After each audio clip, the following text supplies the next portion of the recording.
Πέρα από το ρατσισμό, ο οποίος είναι επιβαλλόμενος κατά κάποιο τρόπο, υπάρχει και ο ρατσισμός που είναι μέσα μας. Δηλαδή, είπατε ότι είμαστε από επαρχία.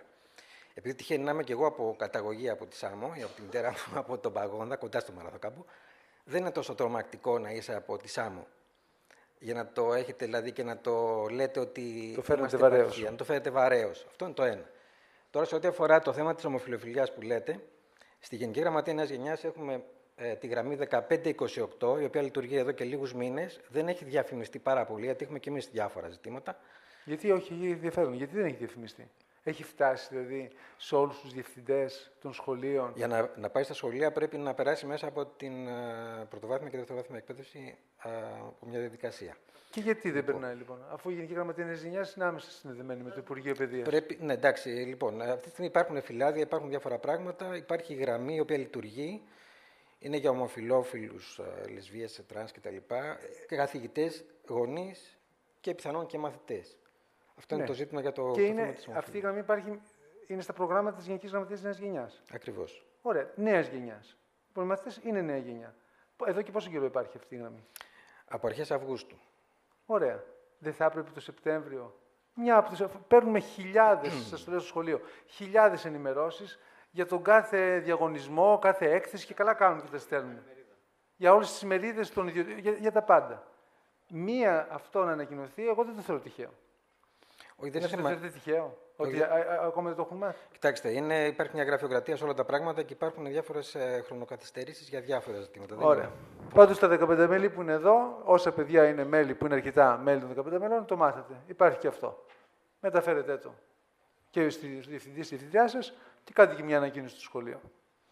Λοιπόν, πριν πάρα πολλά χρόνια, όταν ήμουν εγώ νέος, δηλαδή είναι δεκαετίες τόσες που δεν θέλω να πω πόσες είναι, λοιπόν, υπήρχε ένα τραγούδι, το Pink Floyd, το οποίο ήταν της μόδας εκείνη την εποχή και μιλούσε για τους κακούς δασκάλους. Συνεχίζουν να υπάρχουν και είναι λίγο και καρικατούρα μερικές φορές, αλλά η σχολική βία δεν είναι πάντα μόνο δεν παράγεται πάντα από μέσα από μια εξουσία ή από των δασκάλων, υπάρχει και ανάμεσα στους μαθητές. Σωστά.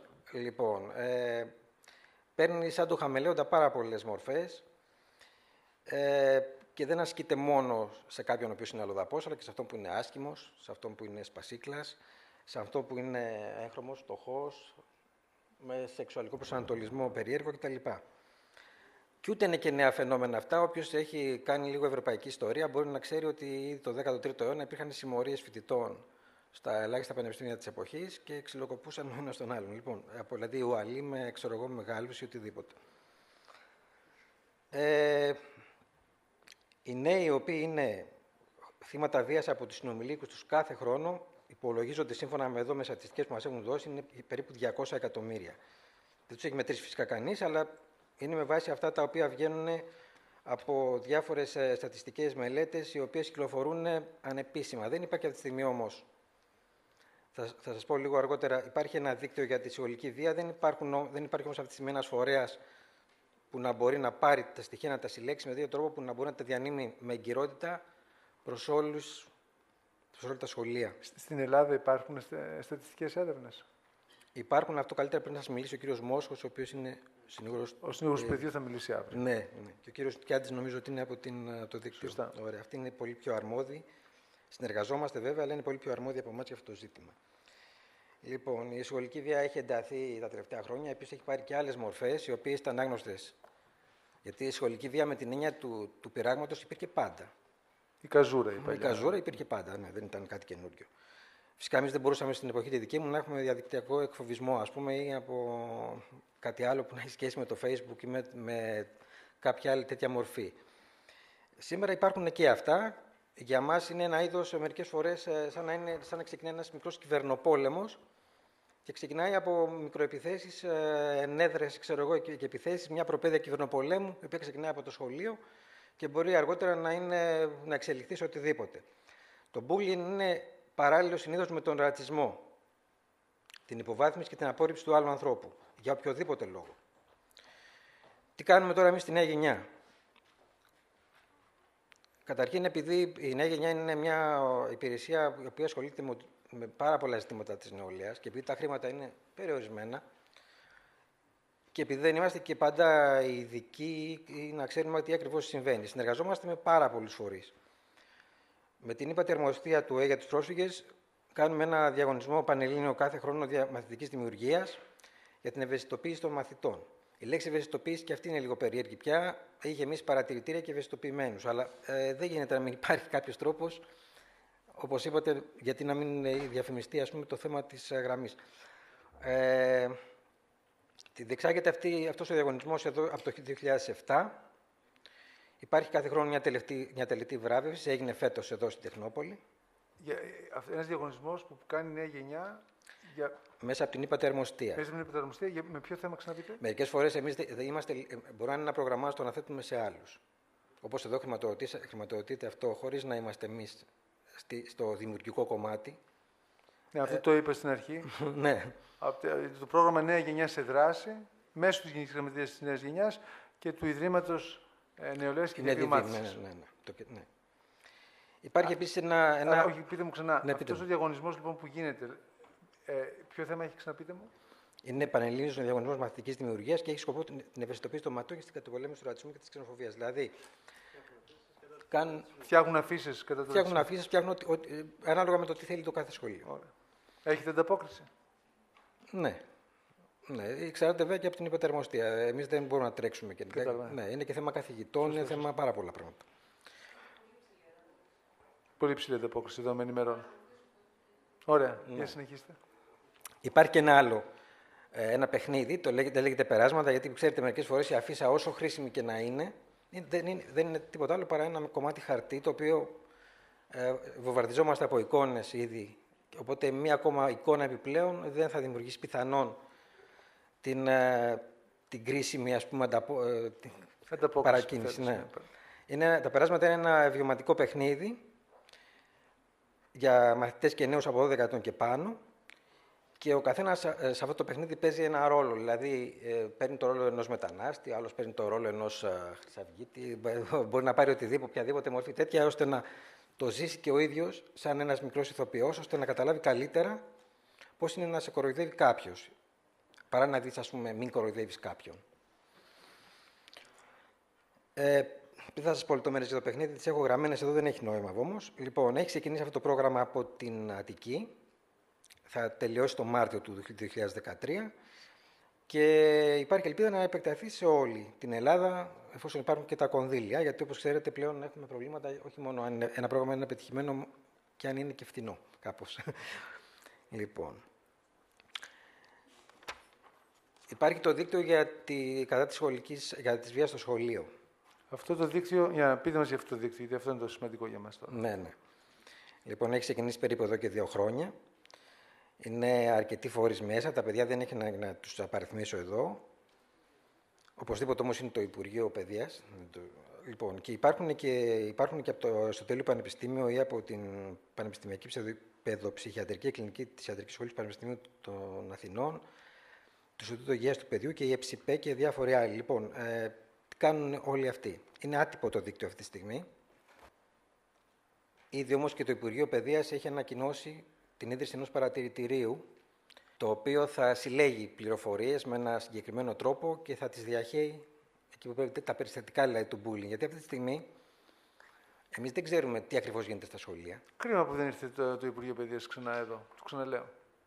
Τι παρατηρητήριο? Αντί να στείλει παρατηρητή, ένα τηλεσκόπιο εδώ πέρα, δεν χρειάζεται τηλεσκόπιο, μάλλον ένας φακός. Θα του στείλουμε το υλικό.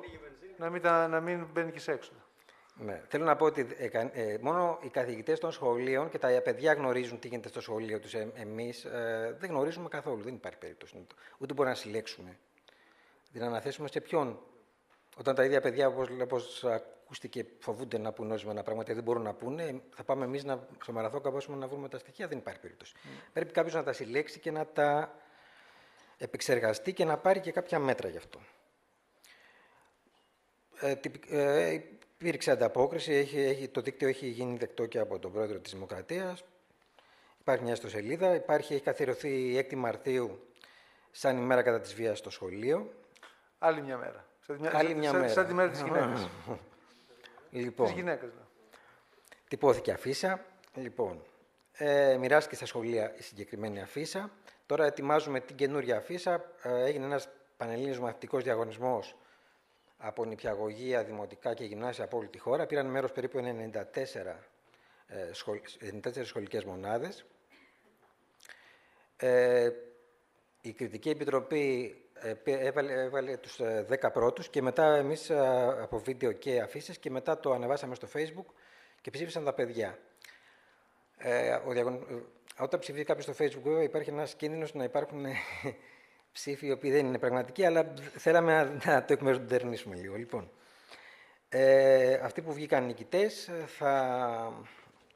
η αφίσα τους θα τυπωθεί στο επόμενο πολύ σύντομα και την επόμενη 6η Μαρτίου θα γίνει μια εκδήλωση εδώ στο Γκάζι πάλι, όπου θα γίνει η βράβευση των μαθητών. Προσπάθειες γίνονται. Είναι πάντα πίσω από τα γεγονότα, για πάρα πολλούς λόγους. Χαίρομαι που τον αναγνωρίζεστε. Να σας πω κάτι, δεν έχει λόγο. Δηλαδή, τι να πούμε, ότι είμαστε μπροστά από τα γεγονότα. Λοιπόν. Τα κονδύλια είναι λίγα, λιγοστεύουν συνεχώς. Δεν είναι θέμα κονδυλίων πάντως. Γιατί και πολλά που ήταν πάλι, πολλά δεν γινόντουσαν γνωστά. Έχετε δίκιο σε αυτό, αλλά μερικές φορές όμως είναι θέμα να κόψουμε ακόμα και 1.000 ευρώ. Λοιπόν, δεν θέλω να επεκταθώ περισσότερο, ούτε να σας πω κάτι περισσότερο. Αν θέλετε να ρωτήσετε κάτι... Το μικρόφωνο εδώ στα κορίτσια. Να ρωτήσω. Από τη στιγμή που έχουμε τη δυνατότητα να υπάρχει νέα γενιά, ας πούμε, έτσι πώς λέγεται. Ναι. Εννοείται σαν υπηρεσία. Ναι. Ναι. Γιατί να αφήνει, να δημιουργεί όλες αυτές τις γραμμές, που είναι πολύ χρήσιμες κτλ. Και να αφήνει τη δυνατότητα στον κάθε διευθυντή, που μπορεί ο ίδιος να είναι ρατσιστής ή οτιδήποτε, να δει αν θα το περάσει. Πιο άμεσα δεν θα έπρεπε να παρεμβαίνει στη σχολική κοινότητα, να κάνει την ανακοίνωση. Λοιπόν, ναι, κοιτάξτε. Τα θέματα της εκπαίδευσης ανήκουν αποκλειστικά στο Υπουργείο Παιδείας. Εμείς ακόμα μπορούμε να ανήκουμε και εμείς στο Παιδείας διοικητικά, όμως για να περάσει ακόμα και μια αφίσα μέσα και να έρθει σε εσάς, είναι υποχρεωτικό να πάρουμε άδεια. Ίσως με το δίκτυο τώρα αυτό προσπαθούμε να γίνει, να υπάρξει μια όσο δυνατόν άμεση ανταπόκριση, ένα είδος παρατηρητηρίου, να χρησιμοποιήσω και εγώ τη λέξη, που να μπορεί κάποιος, είτε είναι καθηγητής σας, είτε εσείς οι ίδιοι, να μπορείτε να κάνετε, να δώσετε την πληροφόρηση αυτή. Εμείς είναι αδύνατο να επισκεφτούμε, είναι χιλιάδες σχολικές μονάδες, οι τάξεις σε όλη την Ελλάδα. Δεν υπάρχει δυνατότητα, ούτε οικονομική, ούτε κάποια άλλη δυνατότητα. Δηλαδή το Υπουργείο αρνείται να Όχι, προωθήσει ορισμένα... δεν αρνείται το Υπουργείο. Εμείς δηλαδή, πώς μπορείτε να το φανταστείτε, δηλαδή πραγματικά με ενδιαφέρει να το ακούσω αυτό που λέτε. Πώς μπορούμε να πούμε ότι σε κάθε σχολική μονάδα πρέπει να υπάρχει ένας ανταποκριτής ο οποίος θα μαζεύει πληροφόρηση, ας πούμε, για το θέμα του bullying? Όχι, να σας το πω αλλιώς. Για τη γραμμή αυτή που λέμε ότι υπάρχει, είτε για τους ομοφυλόφιλους ή για την κακοποίηση. Μάλιστα. Ένα mail σε όλα τα σχολεία έχει σταλεί. Σας είπα ότι δεν μπορεί να στέλνεις mail στις σχολικές μονάδες. Μπορεί να το κάνεις, μπορεί και να βρήσεις κάποιον. Θέλω να πω όμως ότι δεν είναι ο σωστός τρόπος. Πρέπει να πάρεις άδεια, να συνοηθείς. Να πω για να βοηθήσω σε κάτι. Βεβαίως. Θα μπορούσε, φαντάζομαι, μια ιδέα, ας πούμε, είναι ότι όταν απευθύνετε εσείς κάτι προς το 15 μελές, να υπάρχει δυνατότητα να φτάνει κατευθείαν στο 15 μελές χωρίς να περάσει από το φίλτρο ενός διευθυντή. Και αυτό νομίζω τεχνικά δεν θα ήταν πολύ δύσκολο να γίνει σαν δυνατότητα. Ναι. Και κάτι που βγάζετε εσείς σαν πρόγραμμα δεν φαντάζομαι ότι χρειάζεται σώνη και καλά έγκριση από το Υπουργείο Παιδείας. Αυτή τη στιγμή τυπικά χρειάζεται. Αλλά πρακτικά. Όχι έγκριση με την έννοια αυτή που λέτε. Δηλαδή, για να φτάσει στα παιδιά. Αν έχουμε δικαίωμα, αν το περάσουμε μέσα από τα σχολεία. Ναι, αυτό λέω. Θα έπρεπε να υπάρχει μια άμεση δίωδος, χωρίς ενδιάμεσους καθηγητές για τέτοια προγράμματα. Δεν χρειάζεται δηλαδή κάποιος άλλος να το κρίνει για το αν ένα πρόγραμμα που χρηματοδοτείται από το κράτος και γίνεται από τη Γενική Γραμματεία Νέας Γενιάς μπορεί να φτάσει στη νέα γενιά. Πώς λένε την υποχρεωτική ύλη? Φτάνει σε εμάς, λένε φυσική θα διδάξει αυτό κεφάλαιο. Ας υπάρξει λοιπόν και κάτι, αυτό θα το δώσει το 15 μελές. Το έχουμε κρίνει εμείς ότι πρέπει να το δώσει. Και ας γίνει συζήτηση. Αλλά δεν μπορεί όμως να μην έχει λόγο και το Υπουργείο Παιδείας, επειδή εμείς αποφασίσαμε. Να έχει. Ναι. Μπορεί να μην έχει λόγο. Παρότι εγώ είμαι στη νέα γενιά, δεν είμαι στο Παιδείας, αλλά δηλαδή, θέλω να πω ότι δεν μπορεί να μπαίνεις στα σχολεία και να μην έχει ο άλλος λόγο για το τι θα μπει μέσα ή το τι θα γίνει. Ωραία. Να κάνω μια τελευταία ερώτηση. Βεβαίως. Αν στη νέα γενιά, πόσοι άνθρωποι που δουλεύουν εκεί είναι στη νέα γενιά, ανήκουν σε νέα γενιά? Στη νέα γενιά, όταν μπήκαμε πριν σχεδόν 30 χρόνια, ήμασταν όλοι πάρα πολύ νέοι. Τώρα είναι ελάχιστοι. Δεν είναι πρόβλημα αυτό? Βεβαίως και είναι Πώς θα πρόβλημα. λύσετε δηλαδή το θέμα του Facebook για μεγαλύτερους ανθρώπους? Θα είναι λίγο εξωγήινο. Για τα παιδιά μπορεί να σας λέγανε αμέσως τρόπους να φτάσετε κατευθείαν, ας πούμε, σε μαθητές. Δεν θα πρέπει να είναι λίγο... Νομίζω ότι έχει μια μικρή παρανόηση. Δεν είπα ότι έχουμε πρόβλημα να φτάσουμε. Να στείλουμε στις σχολικές μονάδες Ακόμα άμεσα. και το να καταλάβετε το πρόβλημα. Ναι. Δεν είναι περίεργο το ότι δεν έχετε ανάμεσα στους ανθρώπους που το ζουνε το πρόβλημα? Τι εννοείται, να πηγαίνουν σχολείο ακόμα? Ναι, να συμμετέχουν στη νέα γενιά και μαθητές, βέβαια. Υποχρεωτικά όμως. Ναι. Επιλεκτικά, πρόεδροι 15 μελών από όλη τη χώρα να έρχονται και να σας λένε τι πραγματικά θα τους βοηθούσε. Κοιτάξτε, αντί να αποφασίζουν μεγαλύτεροι για παιδιά που δεν ξέρουν την κατάσταση. Υπήρχαν πάντως τα τοπικά συμβούλια νέων. Που... Ακριβώς. Ναι, υπήρχαν πάρα πολλά πράγματα. Μιλάμε και τώρα για το bullying. Δεν θα κάνουμε ακριβώς. Λοιπόν, γιατί είναι μια πορεία 30 ετών και προφανώς έχουν γίνει πολλά πράγματα. Αρκετά λάθος, αρκετά απέτυχαν, αλλά εν πάση περιπτώσει δεν είναι όμως τώρα της ώρας. Έχετε δίκιο για το θέμα της νεολαίας. Δεν φταίμε που γερνάμε, αλλά λοιπόν, πραγματικά χρειαζόμαστε νέους, αλλά αυτή τη στιγμή είναι δύσκολο ακόμα και αυτό. Συγγνώμη, κι εγώ θα ήθελα κάτι να πω. Πάνω σε αυτό, από το γυμνάσιο, επειδή από την πρώτη γυμνασίου ασχολούμαι και προσπαθώ να βρω κάποια πράγματα από τη νέα γενιά, από τα διάφορα προγράμματα που γίνονται, υπάρχει αυτή η άποψη, ότι υπάρχουν διάφορα προγράμματα, πολλά λεφτά έρχονται από την Ευρώπη και από την Ελλάδα και από τους πόρους, από τους φορολογούμενους πολίτες και τίποτα δεν γνωστοποιείται. Δηλαδή, εγώ πρώτη φορά συμμετάσχω σε συνέδριο, ενώ τόσα χρόνια δραστηριοποιούμε, είμαι στη Σχολική Επιτροπή του Δήμου, συμμετέχω στις σχολικές επιτροπές όταν υπήρχαν στο σχολείο, υπήρχαν διάφορες κινητοποιήσεις από μέρους μας, προσπαθούσαμε, αλλά τελικά δεν γινόταν τίποτα. Τελείωναν τα περιθώρια, πολλές φορές δεν μας δίνονταν το υλικό, όχι από τη νέα γενιά, από μέσα από το σχολείο. Μήπως πρέπει να βρεθεί κάποιος πιο πρακτικός τρόπος? Μας είπατε, είστε 30 χρόνια. Και δεν λέω για εσάς, λέω και για τους υπόλοιπους. 30 χρόνια δουλειάς. Είναι μια πείρα. Κάποια στιγμή δεν πρέπει να αλλάξει κάτι πάνω σε αυτό? Εγώ δεν το λέω για να κατακρίνω εσάς συγκεκριμένα. Απλώς το λέω σαν παράπονο. Και βασικά το εκφράζω σαν παράπονο από όλους τους μαθητές. Περιμένουμε να δούμε κάτι, ακούμε για Ευρώπη, ακούμε για λεφτά που έρχονται απ' έξω και πάμε σε ένα συνέδριο, όπως για παράδειγμα εδώ, και άκουσα από κολλητό μου, από φίλο μου που ήμασταν μαζί, έλα ρε, βρήκες εσύ συνέδριο, τόσα χρόνια το ψάχναμε. Το πιστεύετε?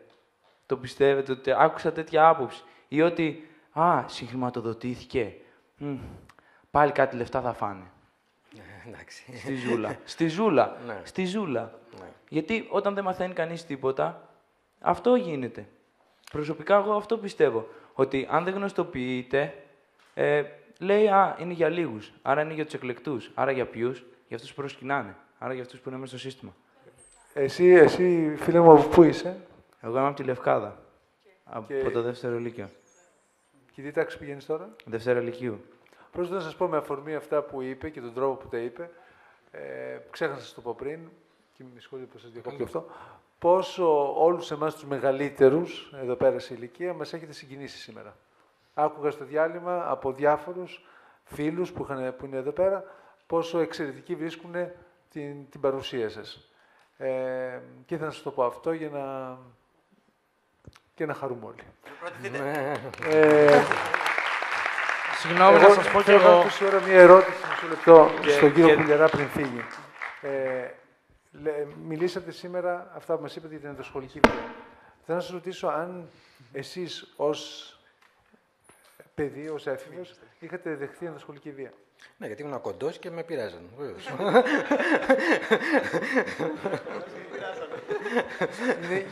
Γι' αυτό είπατε, νομίζω και εσείς το είπατε στην αρχή, Ναι. πόσο αυτά τα πειράματα, ξέρετε, κοντός, χοντρός, άσκημος κλπ. Είναι μαχαίρι. Είμαι σίγουρος ότι κάποιοι τα έχετε δεχθεί. Ήθελα να το πω. Σας ευχαριστούμε πολύ, κύριε Κουλιαρά. Νομίζω ότι κάποιος κύριος... Θέλετε να ρωτήσετε κάτι, κύριε Κουλιαρά, ακόμα? Δεν θέλω να το ρωτήσω. Απλά θεωρώ ότι εντάξει, είναι αξιέπαινη και σεβαστή η προσπάθειά σας. Απλά είναι λίγο ανούσια. Δηλαδή, όσες αφήσεις και να κολλήσετε, όσα συνεδρία και να κάνετε, θα τα ακούσει 1, 2, 70.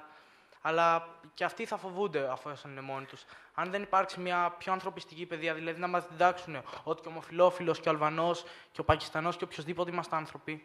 Δηλαδή αυτό δεν θα σταματήσει. Η παιδεία όμως είναι πολύ πιο χρονοβόρα. Όπως είπαν και τα παιδιά στη ΣΑΜΟ, δηλαδή, άμα ο καθηγητής κάθεται και κοιτάει, δηλαδή, να λένε Αλβανό και να διαχωρίζουν έτσι ένα παιδί. Τι να σου κάνει μετά η αφίσα. Τι να σου κάνει μετά η αφίσα, αυτό. Δεν δηλαδή θα μάθει και ο κάθε μαθητής να πάει, αυτός είναι Πακιστανός, θα πάω να του πάρω το σάντουιτς, τα λεφτά του, να του ρίξω μια μπουνιά γιατί βαριέμαι. Δεν έχουμε ψευδεστήσεις σε αυτό. Έτσι. Δεν πιστεύουμε ότι κάποιος ο οποίος έχει μια συγκεκριμένη αντίληψη για ένα ζήτημα θα την αλλάξει μόνο και μόνο επειδή θα δει μια αφίσα. Απλώς άμεσες ενέργειες μπορούν να γίνουν, καταρχήν δεν μπορεί να αλλάξει τη γνώμη κάποιου. Έτσι. Αν εσείς είσαστε ρατσιστής ή εγώ, δεν θα την αλλάξετε επειδή θα δω μια αφίσα που λέει «Μη χτυπάς το διπλανό σου». Προφανώς. Δεν με ενδιαφέρει καθόλου. Λοιπόν, πείτε μου όμως εσείς ένα γρήγορο τρόπο με τον οποίο μπορούμε να έχουμε άμεσα αποτελέσματα. Απομονώνοντας όλους αυτούς, δηλαδή πρέπει να περάσει στην νεολαία αυτό. Που μέσα από μία αφίσα δεν περνάει. Όχι. Εμείς όμως αυτό είναι θέμα των καθηγητών σας πια. Είναι μέσα από τα σχολεία. Αυτό δεν είναι θέμα των καθηγητών μας, είναι καθαρά δικό μας. Δηλαδή, ούτε ένας καθηγητής μπορεί να κάνει κάτι, να αλλάξει. Μόνος του όχι. Μόνος ως μέρος. Έχει δίκιο ότι μόνος του κανένας δεν μπορεί. Πάντως, ένας λόγος, παιδιά, που μαζευτήκαμε είναι αυτός. Την Κυριακή να φτιάξουμε προτάσεις και για αυτό το θέμα. Δηλαδή, πρέπει να το σκεφτούμε και εμείς να το λύσουμε. Δεν μαζευτήκαμε απλώς για να μιλήσουμε έτσι. Θα πάμε στις συγκεκριμένες προτάσεις. Γεια σας. Παύλος Δημόπουλος, είμαι φοιτητής φιλολογίας τώρα. Πριν 2 χρόνια ήμουνα στο Γενικό Λύκειο Νέας Περάμου. Θα ήθελα να ρωτήσω για την Γραμματεία Νέας Γενιάς τι θέση θα πάρει εάν θίγονται βασικά δικαιώματα των μαθητών που έχουν να κάνουν με το Υπουργείο Παιδείας. Δηλαδή, πλέον, θα σας πει και η Κωνσταντίνα που είναι από το Λύκειο Νέας Περάμου αργότερα, ότι τα παιδιά θα πρέπει να πληρώσουν τα βιβλία των Αγγλικών, που γίνεται ήδη. Καλούμαστε ήδη και εμείς, σαν φοιτητές, αλλά και τα παιδιά, να πληρώνουν τη μεταφορά τους 10 χιλιόμετρα μακριά από το σχολείο. Τι θέση θα έχει η Γραμματεία Νέας Γενιάς απέναντι στο Υπουργείο, που είναι και οι εργοδότες της Γραμματείας. Ναι, δεν είναι ακριβώς έτσι. Ο εργοδότης δεν είναι σημαντικό αυτό. Να σας πω κάτι. Εμείς δεν είμαστε όμιλος ούτε διαμαρτυρίας ή κάποιο άλλο. Τα θέματα της πολιτικής τα λύνει πάντα ο Γενικός Γραμματέας με τον Υπουργό. Δεν έχει σημασία τι πιστεύω εγώ. Δηλαδή, εγώ μπορώ να πιστεύω ό,τι θέλω ως άτομο. Δεν μπορώ να πω, ή μπορώ να κάνω μια πρόταση. Έτσι. Μπορώ να πω ότι το θέμα που λέτε των ακριβών εισιτηρίων ή οτιδήποτε. Δεν μπορεί να το επιβάλλεις όμως στην πολιτική ηγεσία αυτό. Είναι θέμα της πολιτικής ηγεσίας. Νομίζω ότι όλοι καταλάβετε πάντως ότι έχουμε να κάνουμε έναν ευαίσθητο άνθρωπο, ο οποίος μίλησε και εκτός και δεν περίμενε δεν μπορεί να απολογηθεί εννοώ για όλη την πολιτική ηγεσία και για όλα τα λάθη. Και αναγνώρισε και επίσης προβλήματα που υπάρχουν. Όπως είπε ο κ. Ιωαννίδης, τα 33 χρόνια έχουν περάσει πάρα πολύ γενικοί, 15 πρέπει να είναι, αν θυμάμαι καλά, που σημαίνει και αλλαγές πολιτικής μερικές φορές. Σας ευχαριστούμε πολύ, κύριε Κουλιαρά. Να είστε καλά.